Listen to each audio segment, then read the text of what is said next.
Hola a todos, soy Yadira Pimentel y les doy la bienvenida a Bienestar al Día, el programa de salud del Hospital Metropolitano de Santiago. Hoy estaremos conversando sobre un padecimiento al que le tenemos un poquito de miedo, tal vez por la falta de información que hoy vamos a solucionar con esta conversación. Y estoy refiriéndome a la osteoporosis. De acuerdo a la Fundación Internacional de Osteoporosis, este padecimiento pudiera tenerlo 1 de cada 3 mujeres y 1 de cada 5 hombres. ¿Qué es la osteoporosis? ¿Cómo podemos prevenirla? Todo eso lo estaremos conversando hoy con el doctor César Audis Jiménez Jiménez, médico internista del Hospital Metropolitano de Santiago. Gracias por estar aquí, doctor. Gracias a ustedes por la invitación. Muchas gracias, Adira. ¿Por qué le tenemos tanto miedo a la palabra osteoporosis? Realmente el miedo está muy asociado a las complicaciones relacionadas con la osteoporosis, principalmente por la incapacidad, por la inhabilidad que tiene el individuo luego de padecerla, los riesgos de fracturas, las situaciones que conllevan desde el punto de vista psicológico y social inclusive, claro, en esas personas envejecientes. Yo pienso que es una enfermedad bastante prevenible que se puede tratar y que ciertamente con el conocimiento, como acabas de expresar, y las medidas apropiadas, pues podemos evitar tener tanto temor. Claro que sí. Hablemos un poco de cómo se presenta la osteoporosis en nuestro cuerpo, cómo pudiéramos dibujarla de manera que la audiencia pueda entenderla mejor y más que temerle, escuchar, informarse y saber cómo prevenirla también. Sí. La osteoporosis realmente es una enfermedad que no manifiesta muchos síntomas. Es realmente una enfermedad muy silente. Por eso llega en muchas ocasiones de sorpresa, pero sí podemos ir identificando algunas cosas que nos pueden poner en riesgo de padecerla. Okay. Ciertamente el manejo de la enfermedad no está muy asociado directamente a los síntomas, sino a esos factores que ya conocemos. Si pudiéramos hablar de algún síntoma, estaría asociado a esos factores directamente que pueden favorecer el desarrollo de la misma. El dolor, obviamente, ya en situaciones muy críticas, porque la osteoporosis es el preámbulo de fracturas que le consideramos patológicas. Okay. Es decir, es una fractura que no viene por un impacto en un accidente de vehículo de motor, sino que nos puede suceder en ocasiones muy, a veces absurdas, si quisiera decir. Es decir, vemos a esa abuelita que recibe al nieto, que tiene mucho que no la ve, y de repente con un abrazo tenemos fracturas costales. Wow. Es un escenario de una lesión muy avanzada, pero que con tiempo y con tratamiento pues podemos mejorar. Pero puede suceder, es ahí donde también quisiéramos enfatizar. Puede suceder y esa salud de nuestros huesos y es lo que nos mantiene, que podemos caminar, que podemos movernos y por eso tal vez la gente siente ese miedo cuando se habla de osteoporosis. ¿Hay una edad marcada, doctor, donde pudiéramos decir que se inician estas situaciones? Sí, correcto. El mayor riesgo para la población comienza a partir de los 50 años. Okay. Hay algunos grupos, como mencionabas al principio de la entrevista, de edad, que pudieran salirse un poquito de este rango. Mencionabas mucho el tema de la incidencia y la frecuencia de la mujer con osteoporosis. La paciente que tiene una menopausia precoz entra en un riesgo primario y más temprano de desarrollo de enfermedades de este tipo, con la diferenciación para asentar un poquito más el término, en que hay una etapa previa al desarrollo de la osteoporosis, que es la osteopenia. Entonces comenzamos con una degradación progresiva, desmineralización de los huesos, es un adelgazamiento de la estructura del hueso que permite sostenerlo, sostener cargas corporales para hacer las cosas que hacemos día a día. Y sí, a pesar de que a partir de los 50 años adelante aparece más el riesgo de osteoporosis, sí tenemos grupos pequeños que pueden estar en riesgo antes de esa edad. O sea que las mujeres que tienen diagnosticada la menopausia precoz tienen que estar muy de cerca con la salud de sus huesos, por lo que el doctor acaba de explicar. Pero aquellas que ya están en la etapa de la menopausia, con la edad adecuada para estar ahí, ¿también pudieran presentar temas con la densidad de sus huesos, con sus huesos como tal? Sí, por supuesto que sí. Hay factores de riesgo que mencionamos anteriormente y que si se están combinando, por decirlo de alguna manera, empeoran, por supuesto, la desmineralización de los huesos, la osteopenia, el desarrollo de osteoporosis. En el caso de la mujer, por ejemplo, si tenemos conductas sedentarias, si los alimentos no son los apropiados, si esa persona tiene un hábito de consumo de tabaco o de alcohol, pues va a desarrollar con más facilidad esta enfermedad. La falta de actividad física es un factor primordial en la prevención de la osteopenia y de la osteoporosis. Y cuando vamos entrando en edad, está bastante bien definido que el tener una baja masa muscular nos va a llevar a enfermedades.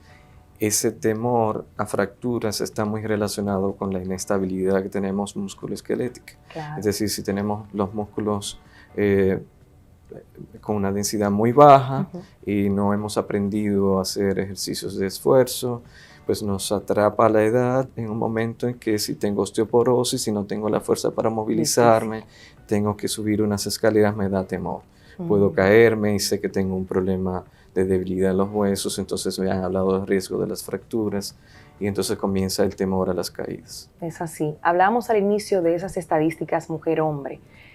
¿Es más frecuente en la mujer los problemas de osteoporosis? ¿Hay algún tema hormonal, físico de nuestra contextura que ayude a que tengamos más propensión a padecer de osteoporosis? Sí, claro. Es precisamente, mencionamos la menopausia precisamente porque es el momento donde podemos percibir, donde va a haber una reducción en la mujer de la formación de sus hormonas, del estradiol. Entonces, obviamente, tiene un papel fundamental en la formación del hueso. Es una reducción que aparece a partir de ese déficit de la actividad de las células que ayudan a formar el nuevo hueso. Porque nuestros huesos están en constante remodelado. Aunque nosotros no lo sepamos, no nos damos cuenta, tenemos células que son capaces de degradar el hueso y células que son capaces de volver a formarlo. Entonces, la reducción de la actividad de esas células que llamamos osteoblastos son las que impiden que ese hueso aumente su densidad. Al tener esa reducción en la actividad de estas células, pues se va tornando cada vez más frágil. Por eso es mucho mayor en la mujer.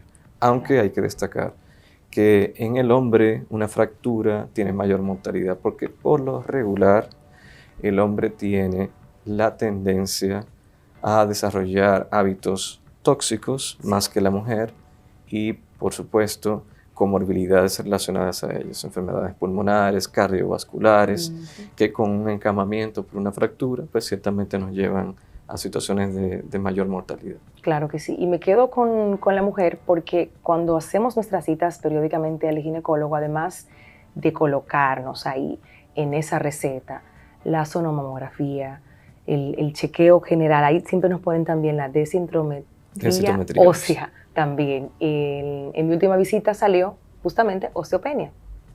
Correcto. Y a mí me dio como un frito. Pero explíquenos, doctor, ¿qué pasa en esa etapa? No estamos en osteoporosis todavía, ¿no? Correcto. No, ¿verdad? No, así es. ¿Qué podemos hacer las que tenemos ese diagnóstico de osteopenia? Realmente la osteopenia es justamente la fase, como mencionabas, antes del desarrollo de la osteoporosis. Estamos en un grado de densidad de pérdida mineral que no te pone en riesgo de fracturas. La densitometría es uno de los estudios quizás más eficientes en la detección de ese estado óseo a través del cálculo de la fracción FRAX, que es un algoritmo computacional que mide el riesgo de fractura a 10 años. Podemos establecer esos pacientes con mayores problemas. Pero en osteopenia realmente es el punto quizás primario donde encontramos muchos de nuestros pacientes donde no hay que tener ningún temor. Donde lo que tenemos es que modificar la actitud, hacer cambios en el estilo de vida, mejorar la actividad física y suplementarnos, es decir, ingerir calcio, ingerir vitamina D, los alimentos que contienen alto contenido de estos que obviamente nos van a ayudar a mejorar esa densidad y eliminar, por supuesto, lo que mencionábamos anteriormente, que es el hábito al consumo de alcohol o tabaco. Al final siempre caemos en la conversación de los hábitos y yo me imagino que ustedes de alguna manera a veces se agotarán de decirlo, de repetirlo y de ver a los pacientes que no entienden o no escuchan y no dimensionan la importancia de eso que usted está diciendo, del ejercicio, de alimentarse bien, del consumo de alcohol. Es como ustedes insistiendo por un lado y por el otro los pacientes haciendo lo contrario. Sí, realmente es muy frecuente y yo te diría que cuando creamos un hábito social y relacionamos los buenos momentos con el uso de algunas de estas sustancias, Exacto. pues entendemos que nos divertimos con ellas, que pasamos un buen rato con ellas, le atribuimos muchas cosas que realmente a veces no tienen y que obviamente con relación al beneficio de salud no hay ninguno. Vamos a ir a situaciones de muchos riesgos, de muchas enfermedades de todo tipo. Claro. Mucha gente piensa, por ejemplo, con el hábito tabáquico, que es solo la enfermedad pulmonar o que solo voy a desarrollar cáncer de pulmón.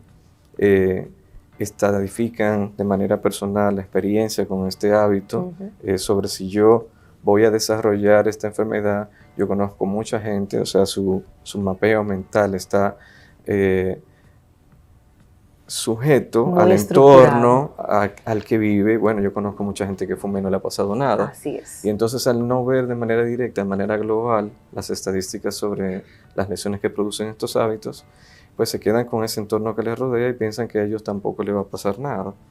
Entonces ahí es donde viene la confianza y con esa relación social donde nos sentimos muy a gusto, pues se adhiere al uso continuo de este tipo de sustancias. Es así. Y aquí estamos para reiterar que hay que cuidarse y ser moderado en todo en la vida. Estamos hablando de la osteoporosis en nuestro programa el día de hoy. El doctor Jiménez nos acompaña. Después de la pausa estaremos conversando sobre diagnóstico, qué pasa cuando no se trata a tiempo la osteoporosis, las posibles complicaciones, los tratamientos que existen y mucho más. Volvemos enseguida.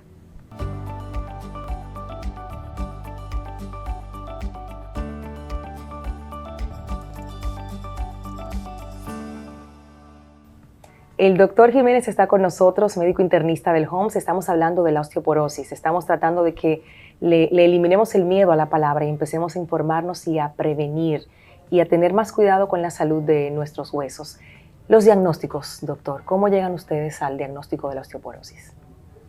La herramienta fundamental, como mencionabas anteriormente, es la densitometría ósea, porque nos permite tener realmente el grado exacto de densidad mineral de esos huesos. Y generalmente ella va a estar buscando los lugares donde podemos tener mayor riesgo de fracturas.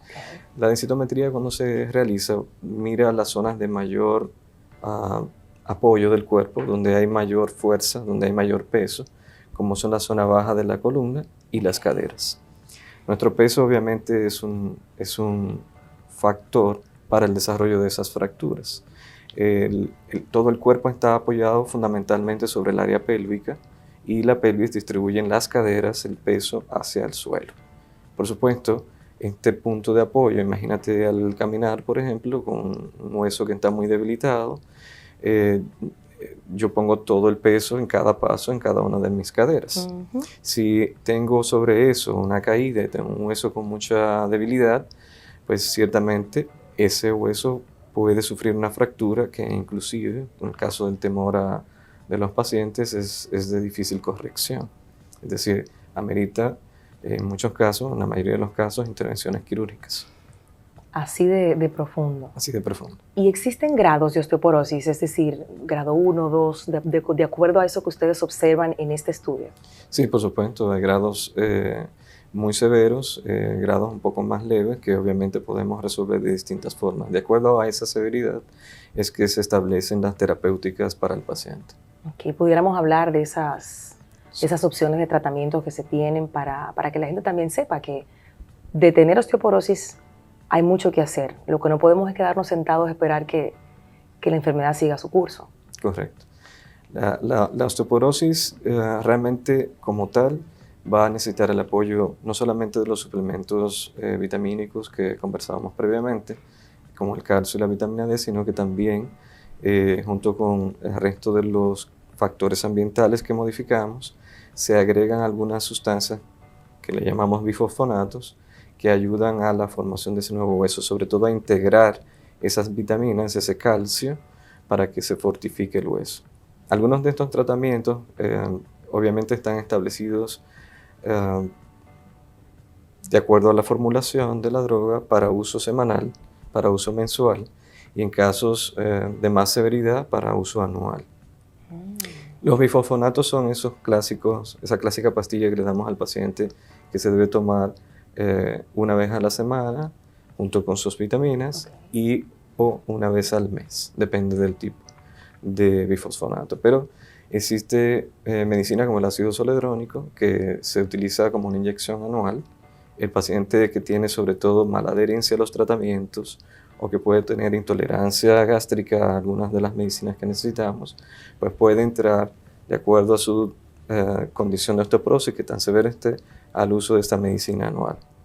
Existen drogas un poquito más modernas, en grados muy severos de osteoporosis, donde tendríamos la posibilidad de utilizar algunos anticuerpos monoclonales que ya son obviamente un poco más costosos, que también se pueden suministrar 2 veces al año o se pueden utilizar una vez al año, depende del tipo. Y la función de ellos es actuar directamente sobre una zona de receptores que permiten que ese hueso no se degrade, ¿okay? Facilitando entonces la integración y la formación de nuevo hueso. Estos son todos medicamentos tomados. Sí, con excepción de esos 2 grupos de severidad que van inyectados subcutáneos y que se ponen a los 6 meses. En el caso, por ejemplo, de Donezumab, se utiliza 2 veces al año, pero está reservado para esos grupos de pacientes que te mencionaba y por lo tanto también hay una limitante por su costo para la accesibilidad, especialmente en nuestro país. ¿Cuáles serían, doctor, las consecuencias de no llevar un tratamiento después que ya se tiene un diagnóstico de osteoporosis, de simplemente dejar que el tiempo pase? ¿Cuáles serían esas consecuencias? El riesgo mayor siempre va a ser las fracturas, pero las fracturas pueden ser muy invalidantes. Sí. Es decir, a comprender en el término quirúrgico, cuando tú tienes un hueso muy debilitado, inclusive las prótesis que se pudieran colocar para reemplazar una cadera, podrían no llegar a facilitar el enlace entre esa prótesis y el hueso remanente. En el caso de las fracturas de la columna vertebral, muchas veces el paciente siente, bueno, me estoy acortando de tamaño, me siento como me voy encorvando. Y entonces ese es el primer signo quizás que puede observar el paciente y el dolor de espalda, por ejemplo, cuando tenemos una fractura por aplastamiento de un cuerpo vertebral, que también requiere en muchas ocasiones el trabajo del ortopeda de columna para la colocación de una especie de cemento que refuerce la estructura del hueso de la columna para mantener la estabilidad. Ahora, este impacto de la fractura sobre los nervios que están en esa zona, sobre la médula, la inestabilidad de la misma, pues obviamente es invalidante cuando se presenta. Entonces ahí pienso que también tiene un impacto a nivel de salud mental también de ese paciente. Ese no poder moverse de manera natural como por supuesto, como afecta a su vida social por completo. Claro. Entonces, claro, no hay que tener miedo a la osteoporosis, sino actuar en consecuencia. Si ya sé que tengo este problema, voy donde mi médico, asisto con regularidad para tratar de llevar los seguimientos apropiados y saber que mi hueso está adquiriendo la densidad ósea mineral que anda buscando con el tratamiento que lleva. Por lo tanto, reduciendo los riesgos de fracturas. Esa inhabilidad del paciente, una vez ya se presentó esa fractura, lo afecta al punto de llevarlo a estados de depresión. Una persona de 75 años, 70 años, que todavía manejaba, que hacía sus viajes al supermercado, que iba al banco, que llevaba sus compras de supermercado, que era independiente, que se podía bañar. Ahora se hace dependiente totalmente de la asistencia de otros. Así es. Y no puede realizar sus actividades sociales y salir a compartir como lo hacía anteriormente. Esto acompañado obviamente de toda la debilidad muscular que conlleva estar encamado por mucho tiempo, porque estas fracturas requieren obviamente un reposo prolongado. Reposo prolongado. Cuando estamos hablando de suplemento, y yo sé que la población inmediatamente dice, hay que comprar la vitamina D, hay que salir a comprar la vitamina E, pero ahí hay una cantidad. No es que nos vamos a automedicar, el doctor es el que tiene que decir qué cantidad necesitas tú de estos suplementos. Hablemos de eso para que la gente se quede clara. Y sobre la vitamina K, que estuve leyendo que la combinación de la D y la K, en el caso de quienes ya estamos en osteopenia, resulta importante hacerlo, pero usted es el doctor. No, de acuerdo. Realmente, en el caso de la vitamina D, Hay unos requerimientos diarios que lo conseguimos obviamente en los alimentos, pero que lo suplementamos también. Yendo desde la osteopenia hasta la osteoporosis, un suplemento, por ejemplo, en el caso de osteopenia, de 400 unidades internacionales de vitamina D más calcio, puede ser suficiente. Pero sí, en caso de osteoporosis, pues incrementamos esos suplementos de calcio, alcanzando 1.200 miligramos, en el caso de los hombres, 1.000 miligramos en el caso de la mujer, día a día. En el caso de la vitamina K es como un coadyuvante de esa vitamina D en su función de la absorción del calcio y su adherencia entonces finalmente a los huesos. Sorprendentemente, aunque vivimos en un país tropical, nos exponemos poco al sol. Hay mucha insuficiencia de vitamina. Hay mucha insuficiencia de vitamina D. Buscamos todas las rutas para no exponernos al sol. Es más lógico pensar, por ejemplo, países como Canadá tengan una altísima tasa de presentación de osteopenia y osteoporosis. En el caso de osteoporosis, más de 4 millones de canadienses padecen de osteoporosis. Es un país frío, claro, con poca exposición solar. Pero aquí tenemos demasiada, en contraposición por ser un país tropical, tú a veces no lo comprendes.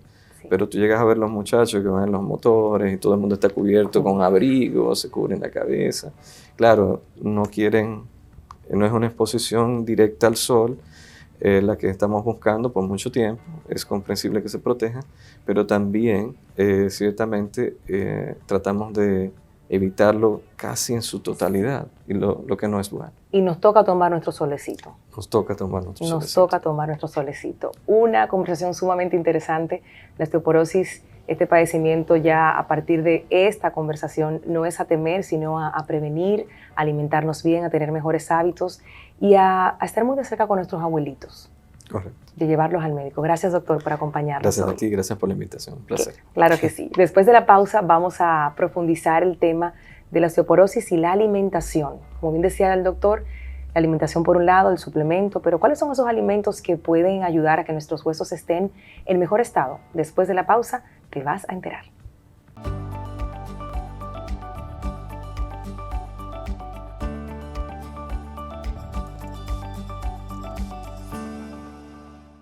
Estamos de regreso en Bienestar al Día. ¿Cuánto hemos aprendido hoy sobre la temida osteoporosis? Definitivamente, gran parte de la salud de nuestros huesos tiene que ver con lo que comemos. Por eso, presta mucha atención a este reportaje especial que nuestra compañera Carlin Cuevas preparó para nosotros. Adelante. Una dieta adecuada y el ejercicio regular pueden convertirse en la combinación perfecta para prevenir la aparición de osteoporosis, pero también esta dupla suele jugar un papel esencial en el tratamiento de esta enfermedad que degenera de manera silenciosa los huesos.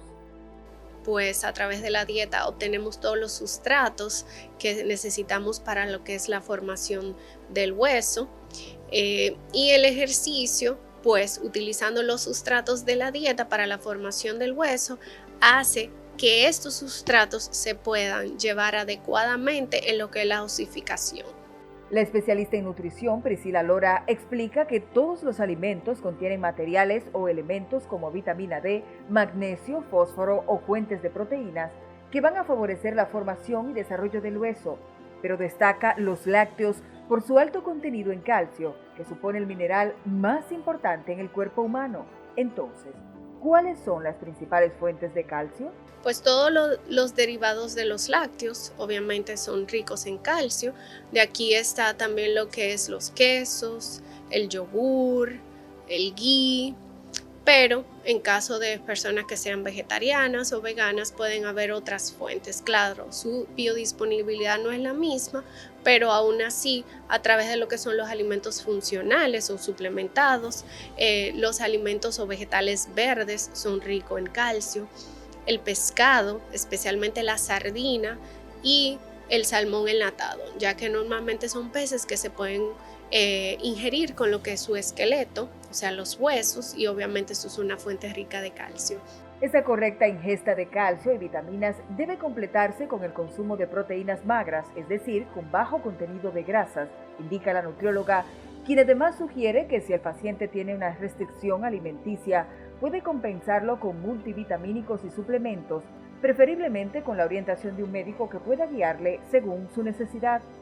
En caso de ser necesario podemos utilizarlo, pero realmente lo primero es hacer una intervención nutricional, o sea, ir a un profesional que pueda guiarte en lo que es la obtención de todos los elementos como el calcio, la vitamina D, el magnesio, el fósforo, las proteínas, tratar de obtener todos estos nutrientes de lo que es una dieta balanceada y equilibrada. Si el paciente tiene alguna restricción a estos alimentos, sea por una condición o por elección dietética, entonces ahí entra lo que viene la suplementación. Detalla cómo pueden alcanzar una nutrición adecuada para prevenir la osteoporosis los pacientes con padecimientos que limitan su alimentación, como síndrome del intestino irritable, intolerancias y alergias, o aquellas personas que tienen menor capacidad estomacal, como pacientes bariátricos. Acudiendo a un profesional, pues se hace lo que es una evaluación de la ingesta nutricional en 24 horas de ese paciente, o se puede hacer un diario de una semana, ver de dónde vienen diferentes fuentes de nutrientes, ver qué limita el paciente para optar por otras opciones que puedan tener estos mismos nutrientes. Ahora bien, si el paciente de alguna manera u otra no puede alcanzar pues las necesidades, entonces ahí pasamos a lo que es la suplementación.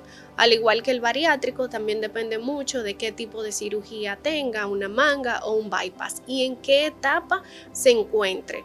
Recomienda reducir hábitos nutricionales como el consumo de alcohol, grasas o el tabaquismo, puesto que interfieren en la absorción del calcio y la correcta salud de los huesos. Para Bienestar al Día, Karen Cuevas.